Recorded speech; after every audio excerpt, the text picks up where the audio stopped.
بسم اللہ الرحمن الرحیم۔ السلام علیکم ناظرین، آپ دیکھ رہے ہیں کیپٹن ٹی وی اور میں ہوں آپ کا ہوسٹ ایم وکی۔ سیریز کا نام ہے میں ایک جاسوس تھا۔ اگر آپ ہمارے چینل پر نئے ہیں تو آپ کو ہمارے چینل کو سبسکرائب کریں، لائک کریں اور کمنٹ میں اپنے رائے کا اظہار ضرور کیجیے۔ سر شام ہی ہم سرحدی علاقوں میں پہنچ گئے تھے اور اب ایک جیپ گاؤں کے کچے پکے ٹیڑھے مٹیڑھے راستوں پہ اچھلتی کودتی مجھے اس سرحدی چوک کی طرف لے جا رہی تھی جہاں میں نے سرحد عبور کرنی تھی۔ جاسوسی تربیت کے سخت ترین مراحل سے گزرنے کے بعد عملی میدان میں یہ میرا پہلا قدم تھا۔ جب ہم لوگ اسٹیشن پر گاڑی سے اتر کر جیپ میں سوار ہوئے تو میرے انسپیکٹر میرے ساتھ موجود تھے۔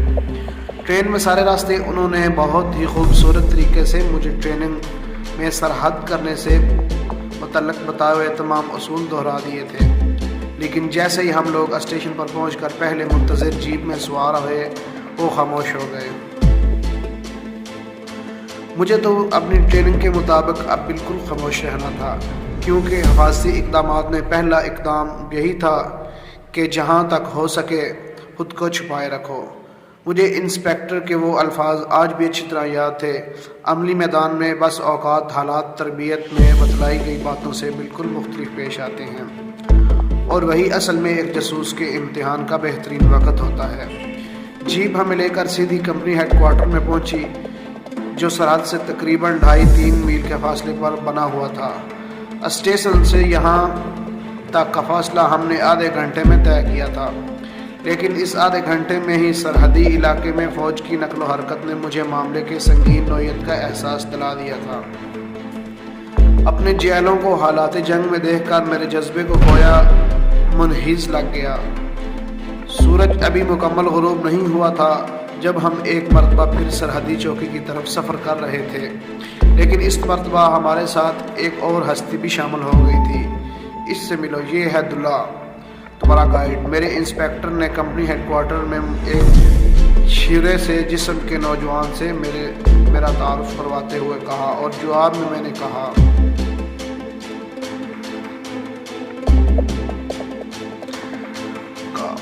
اور دلے کو امید بھی یہی تھی، کیونکہ وہ اس بزنس میں کافی پرانا تھا اور جانتا تھا کہ اپنے ساتھی کے متعلق کوئی بھی اطلاع جاننا قانوناً جرم ہے، اور خود اس کا ساتھی اپنے متعلق کبھی نہیں سچ بولے گا۔ میں مسکرا کر رہ گیا۔ میں نے اس سے ہاتھ بھی نہ ملایا، مبادا وہ میری انگلیاں ہی نہ گن لے۔ اصل میں انسپیکٹر صاحب کے سامنے کم از کم ایک ہونہار شاگرد کا کردار ادا کرنا چاہتا تھا، ایسا ہونہار اور لائق شاگرد جو اپنے استاد کی معمولی باتوں کا احترام کرتا تھا۔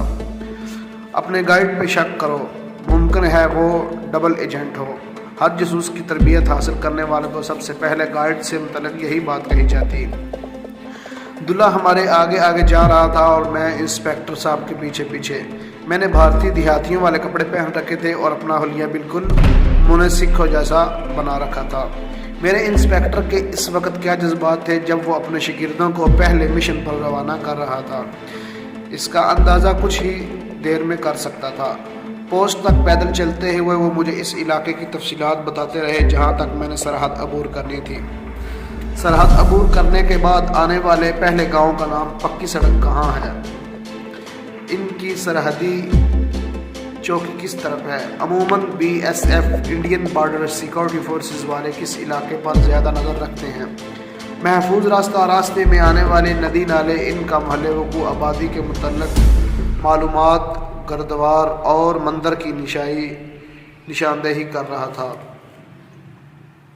تھانے کا اتا پتہ، اسمگلوں کے راستوں اور دیگر باتیں۔ میرے ذہن میں علاقے کے متعلق تمام جزئیات نقش ہوتی جا رہی تھی۔ پوسٹ سے کچھ فاصلے پر ہم رک گئے، غالباً ان لوگوں کو ہماری آمد سے پہلے ہی باخبر کر دیا تھا۔ اب ایک انسپیکٹر 2 سپاہیوں کے ساتھ میرا منتظر تھا۔ اس سرحدی پوسٹ پر ایک کچے مکان بنے ہوئے کمرے میں لالٹین کی ہلکی روشنی میں ایک مرتبہ پھر میں اور میرے انسپیکٹر صاحب ایک بڑے سارے نیلے سے رنگ کے نقشے میں جھکے ہوئے تھے۔ مجھے اپنا ٹارگٹ سرخ پینسل سے ایک گول دائرے کی شکل میں دکھائی دے رہا تھا۔ جب ایک حوالدار چائے لے کر وہاں آیا تو ہم نقشہ سمیٹ چکے تھے۔ کمرے میں ہم دونوں کے سوا کوئی اور نہیں تھا۔ چائے کے ساتھ ہی دلہ بھی اندر آ گیا۔ ہم تینوں نے اکٹھے ہی چائے پی۔ اسی اثناء میں مغرب کی اذان ہوئی۔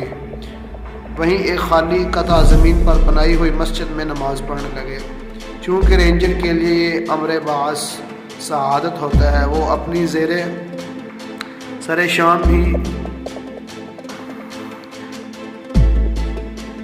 زیر نگرانی میں ایک پاکستانی مجاہد کو سرحد پار کروا رہے تھے، اس لیے شاید مقامی پوسٹ کے حوالدار صاحب جو ان کے امام تھے نے خاص طور پر قرآن کی وہ آیت تلاوت کی جن میں اللہ کے نیک بندوں کی پہچان بتائی گئی۔ وہ ہر وقت اللہ کے دشمنوں سے لڑنے کے لیے کمر بستہ رہتے تھے۔ آیات کی تلاوت اور ان کے جذباتی رغبت انگیز لہجے کا عطا چڑھاؤ قیامت ڈھا گیا، اور جب میں نے سلام پھیرا تو میرے ارد گرد تمام مقتدیوں کی آنکھیں بھی آنسوؤں سے جلملا رہی تھیں۔ تھوڑی دیر بعد ہم رخصت ہو رہے تھے۔ پوسٹ پر ہی میرے انسپیکٹر مجھ سے بغل غیر ہوئے، کیونکہ انہیں اب یہاں سے واپس چلے جانا تھا۔ خدا حافظ بیٹے، اللہ نگہبان۔ انہوں نے مجھ سے صرف یہی کچھ کہا۔ جب وہ دلے سے گلے مل رہے تھے، ان کا صرف ایک فقرہ مجھے سنائی دیا: دلے میرے شیرے کا خیال رکھنا، خدا حافظ۔ میری طرف دوبارہ دیکھے بغیر وہ واپسی کے لیے گھوم گئے۔ مجھے معلوم تھا اب وہ میری طرف نہیں دیکھیں گے۔ بہرحال ہم دونوں میں ایک جذباتی وابستگی ہو چکی تھی۔ ہم نے 6 مہینے ایک دوسرے کے ساتھ بہترین دوستوں کی گزار دیے تھے۔ وہ میرے استاد سے زیادہ میرے والد اور اس سے زیادہ دوست تھے۔ پکڑ سے باہر آتے ہوئے ہمیں پکڑ میں موجود جوانوں نے گل سلیوٹ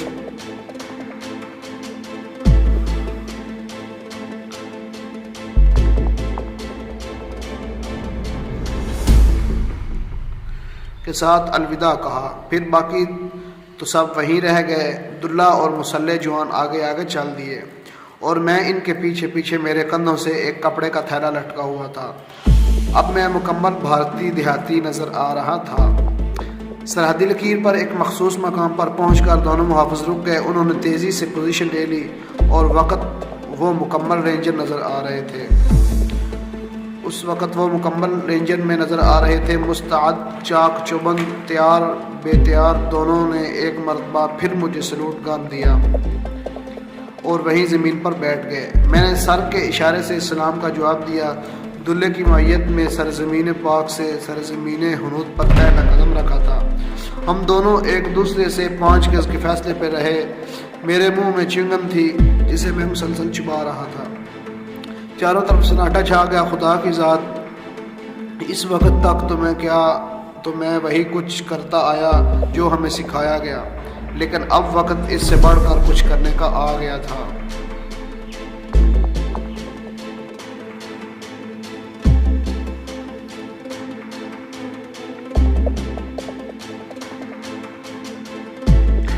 اپنے متعلق ہمیشہ ہی سے یہ خوش فہمی تھی کہ میں پتھر کے اعصاب رکھتا ہوں، لیکن بھارتی علاقے میں میرا پہلا قدم رکھتے ہی میرے جسم میں سنسنی خیز ایک تیز لہر دوڑ گئی۔ مجھے بتایا گیا تھا کہ پہلی مرتبہ سرحد پار کرتے ہوئے ایک جاسوس کو اس کیفیت سے بھی دوچار ہونا پڑتا ہے، لیکن وہ وقتی چیز تھی۔ ایسے ہی تھا جیسے کوئی لمحہ آئے اور گزر جائے۔ اب میں کافی سنبھل چکا تھا۔ میں نے دل میں آیت الکرسی اور آیت کریمہ کا ورد شروع کر دیا تھا۔ کسی انجانی طاقت نے میرے جسم میں بجلیاں دوڑا دی تھی۔ میں اپنے عظیم مشن کے سامنے خوف، ڈر، گھبراہٹ سب بیچ نظروں میں آنے والے تھے۔ ایک جذبہ تھا جس نے بہت سارے جذبوں کو گلا گھونٹ کر اپنی حقیقت منوا لی تھی۔ میں مسلمان ہوں اور ہندو کو تباہ کرنے جا رہا ہوں۔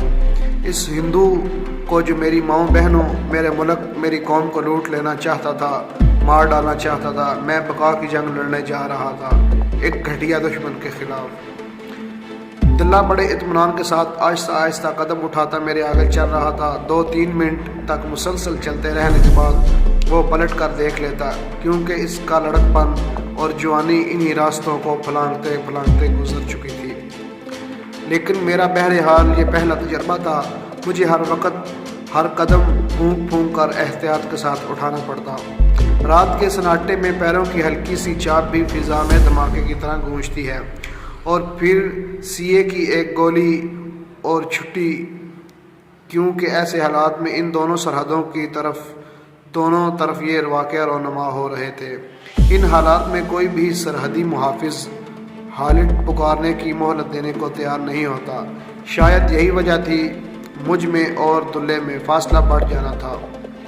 تقریباً 1 گھنٹہ تک ہم دونوں اسی طرح خاموش چلتے رہے۔ پھر وہ ایک کھیت کے قریب رک گیا۔ ہاتھ کے اشارے سے اس نے مجھے وہیں بیٹھنے کو کہا اور خود سنگن لینے آگے چلا گیا۔ اب ہم کسی حد تک محفوظ علاقے میں آ گئے تھے، لیکن سب سے خطرناک مرحلہ اب آنے والا تھا۔ ہم ایک نہر کو عبور کرنا تھا جس پر اکثر انڈین سیکورٹی والے ناکہ لگایا کرتے تھے۔ میں کھیت کے کنارے پر کمال کی فصل میں چھپ کر بیٹھ گیا۔ شاید دلہ پہلے یہ اطمینان کرنے گیا تھا کہ جھونپڑی خالی ہے یا اس میں کوئی موجود ہے۔ 3-4 منٹ کے بعد اس کی واپسی ہوئی۔ ہم دونوں قریب ہی ایک گھاس پھوس کی بنی ہوئی جھونپڑی میں آ گئے۔ ایسی جھونپڑیاں عموماً کسانوں اپنے کھیتوں میں قریب بنا لیا کرتے ہیں۔ جھونپڑی میں بیٹھ کر وہاں ہم نے دونوں کو ایک گھڑے میں پانی پیا۔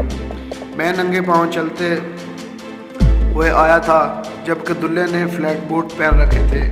اسے ربڑ کے جوتوں کے ساتھ چلنے کا خاصا تجربہ تھا، لیکن میں 2-3 فرالنگ چلنے کے بعد اندازہ لگا لیا تھا کہ میں اونچے نیچے اور ہموار راستوں پر جوتے کے ساتھ اچھی طرح نہیں چل سکتا۔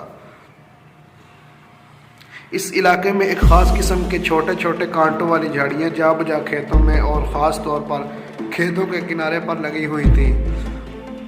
چونکہ مجھے ابھی ان کا خاص اندازہ نہیں تھا، اس لیے میرے پاؤں میں بے شمار کانٹے چھپ گئے تھے اور اب ہلکی ہلکی جلن ہونے لگی تھی۔ میں ٹھنڈے پانی سے پاؤں دھوئے تو خاصا سکون محسوس ہوا۔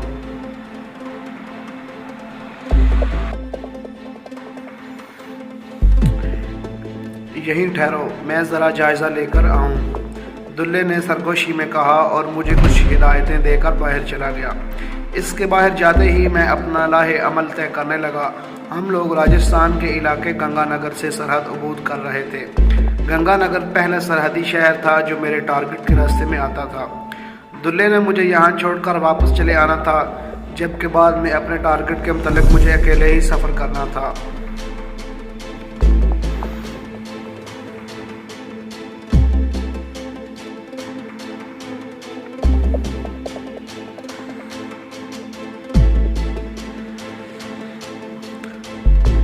ایک مرتبہ پھر دل میں میں نے اپنے ٹارگٹ کے متعلق اطلاعات اور سفر کے متعلق ضروری احتیاطیں دہرائیں اور وہیں جھونپڑی میں کپڑا بچھا کر خشوع و خضوع کے ساتھ اللہ تعالیٰ کے حضور کامیابی کی دعا مانگی۔ میں اب بالکل پرسکون تھا، مطمئن تھا اور آنے والے حالات کا مقابلہ کرنے کے لیے ہر وقت تیار تھا۔ چند ہی منٹ میں دلہ آ گیا۔ چلو جی، اس نے تیز سرگوشی کی اور ہم چل دیے۔ میں نے اپنے پاس موجود انڈین کرنسی نوٹ پلاسٹک کی تھیلیوں میں پیک کر کے اپنے کپڑوں میں مختلف جگہ چھپا رکھے تھے۔ چلتے چلتے ہم نہر کے کنارے پہنچے، وہاں اپنے کپڑے اتارے اور انہیں پلاسٹک کی تھیلیوں میں اچھی طرح پیک کر کے ایک ڈوری کے ساتھ اپنے جسم سے باندھ لیا۔ اب ہم دونوں صرف انڈر ویئر اور بنیان کے ساتھ نہر عبور کر رہے تھے۔ نہر عبور کرنا پلسرات عبور کرنے سے مشکل دکھائی دے رہا تھا۔ رات کو پانی میں پیدل ہونے والی معمولی سی آواز بھی دھماکہ پر پیدا کر دیتی ہے اور دوسرے لمحے سیے کی گولی ہمارا مقدر بن جاتی، کیونکہ نہر کے مختلف حصوں میں عموماً انڈین سیکورٹی والے ہمیشہ شکار کے منتظر رہتے ہیں۔ ہم دونوں نے قریباً مردہ تیراکی یعنی سیدھے لیٹ کر تیرتے ہوئے نہر عبور کی تھی۔ اب ایک نئی مصیبت آن پڑی تھی۔ یہ نہر کناروں سے پکی تھی اور کنارے بھی خاصے اونچے تھے۔ جہاں کہیں کنارہ نیچا ہوتا وہاں سے نہر میں داخلے کا راستہ بند ہوتا تھا۔ وہاں سیادے دجال لگائے بیٹھا تھا۔ قریباً ہم 4 مرتبہ مختلف جگہ سے نہر عبور کرنے کی کوشش میں ناکام رہے۔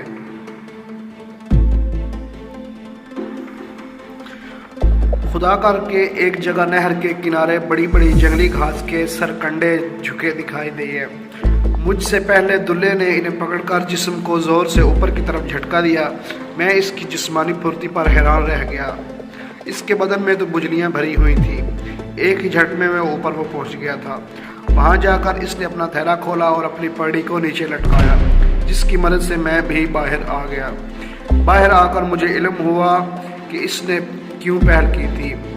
تیز اور نکیلی گھاس نے اس کے ہاتھ لہو لہان کر دیے تھے۔ اسے علم تھا کہ میں نے ابھی ملک کے لیے بہت کام کرنا ہے، شاید اس لیے اس نے مجھے تکلیف دینا مناسب نہ سمجھا تھا۔ مجھے پہلی مرتبہ اس کی عظمت کا احساس ہوا۔ پگڑی کا پلو پانی میں بھگو کر میں نے اس کے ہاتھ اچھی طرح صاف کیے اور ایک ہاتھ پر کس کر پٹی باندھ دی، جس نے خون کا بہاؤ ختم کر دیا۔ وہ پٹی دلہے نے تھوڑی دیر بعد اتار دی۔ خواہ مخواہ کسی کا میری طرف متوجہ ہونا ٹھیک نہیں۔ اس نے میری بات کا مختصر جواب دیا۔ ہم کھیتوں کے بیچے بیچ چلے جا رہے تھے۔ فصلیں اپنے جوبن پر تھیں، کہیں کہیں سبزہ روندا ہوا دکھائی دیتا تھا۔ وہ جگہ جہاں سے انڈین کوائیں گزرتے تھے، وہ اپنی لائی ہوئی تباہی اور بربادی کے نشان پیچھے چھوڑ جاتے تھے۔ کھیتوں کے بیچ بیچ چلتے چلتے بالآخر ہم اس سڑک کے آخری کونے تک جا پہنچے جہاں سے ہمیں گنگا نگر شہر میں داخل ہونا تھا۔ شہر میں داخلے کے لیے ایک بڑی نہر بنی ہوئی تھی اور داخلے کے لیے جہاں بھی نہر پر پل بنا ہوا تھا وہاں ایک ملٹری پوسٹ بھی موجود تھی۔ مشرقی پاکستان میں بھارتی مداخلت کارواں سرگرمیاں اپنے عروج پر تھیں۔ آئے روز کوئی نہ کوئی خبر سننے کو مل جاتی تھی اور اب بھارتی جنگی جنون مغربی سرحدوں کا رخ کر رہا تھا۔ راستے میں جہاں جہاں سے ہم گزر رہے تھے ہر طرف آرمی کے کتے آتے جاتے دکھائی دے پڑے۔ یہ الگ بات ہے کہ ہم ان سے دامن بچا کر اپنا سفر کرتے رہے، لیکن اپنے کام کی کوئی بات بھی میں نے نظر انداز نہیں کی تھی۔ میری بے چین نظروں سے کچھ نہ بچ سکا۔ اس جگہ کا نام تین پلی تھا جہاں ہم شہر میں داخل ہو رہے تھے۔ یہاں سے 3 راستے تھے اس مقام پر آ کر ملتے تھے جو مختلف دیہاتوں سے طرف سے آتے تھے۔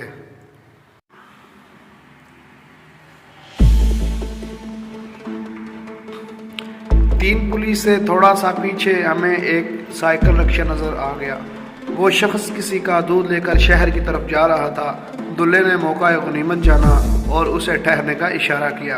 ہمارا حلیہ چونکہ بالکل دیہاتیوں جیسا تھا اس لیے ہماری حالت پر کوئی شک نہ کر سکتا، لیکن اب ایک اور مشکل آڑے ہاتھوں تھی۔ یہاں کی مخصوص زبان پر مجھے عبور حاصل نہیں تھا۔ دلہے کی البتہ ایک اور بات تھی، تم فی الحال اپنے آپ کو گونگا ہی سمجھو۔ اس نے رکشہ سائیکل کی طرف بڑھے ہوئے سرگوشی کی۔ میں نے جواب میں گردن ہلا دی۔ اب ہم دونوں رکشہ سائیکل میں بیٹھ چکے تھے۔ بھارتی دیہاتوں میں بہت سے دیگر غیر قانونی غیر اخلاقی کاموں کے علاوہ ایک کام کچھ زیادہ ہی ہوتا ہے اور وہ ہے شراب بنانا۔ ہر دیہات میں غیر قانونی طور پر شراب نکالی جاتی ہے جو شہروں میں سستے داموں فروخت ہوتی ہے، کیونکہ حکومت کے منظور شدہ ٹھیکوں سے ان کے ریٹ خاصے کم ہوتے ہیں، اس لیے چھوٹا طبقہ عموماً اس کار خیر کو ترجیح دیتا ہے۔ بھارت کا ہر دوسرا شہری شراب کا رسیا ہے۔ نشہ بازی کا رجحان اتنا عام ہے کہ سڑک کنارے جیسے ہی ہمارے یہاں چائے کے اسٹال بنے ہوئے ہیں اس طرح وہاں کے شراب کے ٹھیے بنے ہوئے ہیں۔ یہاں سرکاری طور پر جاری شدہ شراب فروخت ہوتی ہے اور مخصوص احاطے کے اندر بیٹھ کر شراب نوشی کی کوئی ممانعت نہیں ہے۔ پنجابی دیہاتی معاشرے میں ایسے غیر قانونی دھندے کرنے والوں کی مدد کرنا باعث فخر سمجھا جاتا ہے۔ دلہے نے شاید اسی پس منظر میں پلان بنایا تھا۔ 2-3 منٹ تک گفتگو کرنے کے بعد وہ رکشہ والے کو اپنے ڈھب پر لے آیا۔ ایک قریبی گاؤں میں اس نے اپنا رشتہ جوڑتے ہوئے وہاں کے 5-6 معتبر قسم کے بدماشوں کا حوالہ دے کر اس پر اپنا اچھا خاصا روب ڈال دیا تھا۔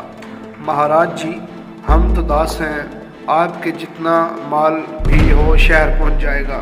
عموماً سائیکل رکشہ کو ہی اس غیر قانونی شراب کی منتقلی کے لیے استعمال کیا جاتا اور ایسے لوگ اچھے خاصے پیسے کما لیتے۔ دلہے نے اسے یہی لالچ دیا، اس کے ذریعے کام کروائے گا۔ 3 پلی پر ہم کو پہلے ہی لگی قطار میں کھڑے ہو گئے۔ سائیکل رکشہ والے نے ہمیں دودھ کا پالک بتایا اور وہاں موجود گورکھا فوجیوں نے سوائے دلہے کے نام کے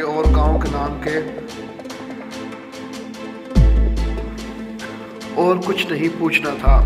یہ مرحلہ بھی بخیر خوبی معاملے میں طے ہو گیا۔ خدا کا شکر ادا کیا۔ اب ہم لوگ گنگا نگر شہر میں داخل ہو رہے تھے۔ بھارتی شہر زندگی کا پہلا نمونہ اتنا کراہت انگیز تھا کہ میں نے پاکستان بننے پر خدا کا لاکھ لاکھ شکر ادا کیا۔ بھارتی مخلوط معاشرہ بڑی تیزی کے ساتھ پستی کی منزلیں طے کر رہا تھا۔ عام دیہات جو کبھی عزت و غیرت کا سمبل ہوتے تھے، وہاں بے حیائی پوری طرح رواج پا چکی تھی۔ عورت اور مرد غیر اخلاقی تعلقات اور اس کے بدترین نتائج اپنے عروج پر ہیں۔ شہروں میں بھی جگہ جگہ ایسے مناظر دیکھنے کو ملتے تھے، یوں لگتا تھا جیسے مسلمانوں کے جاتے ہی ہندو سکھ معاشرہ اپنی اصلیت پر آ گیا ہے۔ جب ایک سرحدی اور معمولی شہر کا یہ حال ہے تو آگے بڑھ کر بڑے شہروں کا کیا حال ہوگا، اس کا اندازہ مجھے بخوبی ہو گیا تھا۔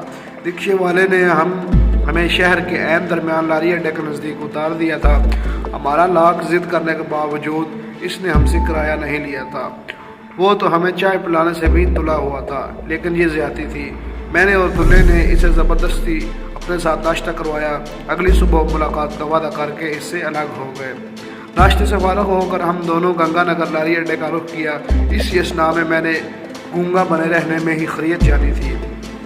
ان لوگوں کے گفتگو کرنے کا مخصوص لہجہ ذہن نشین کر رہا تھا۔ جب تک مجھے اس بات کا یقین نہ ہو گیا میں یہاں اجنبی اور الگ الگ نظر نہیں آؤں گا، مجھے زبان بند رکھنی تھی۔ مجھے لدھیانے جانا تھا۔ قسطوں میں سفر کرنا ہی محفوظ تھا۔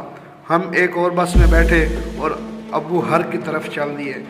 گنگا نگر سے لدھیانے کا سفر ایسا ہی تھا جیسے کسی نے لاہور سے فیصل آباد جانا ہو تو ملتان جائے اور وہاں سے فیصل آباد پہنچے۔ ابو ہر کے بسوں کے اڈے پر جیسے ہی بس رکی، میں نے دروازے پر نظریں دوڑائیں۔ وہاں دو سفید کپڑے میں ملبوس انڈین انٹیلیجنس کے آدمی ہر اترنے والے کو اس طرح گھور گھور کر دیکھ رہے تھے انہیں یقین ہو کہ یہی پاکستان کا جاسوس ہے۔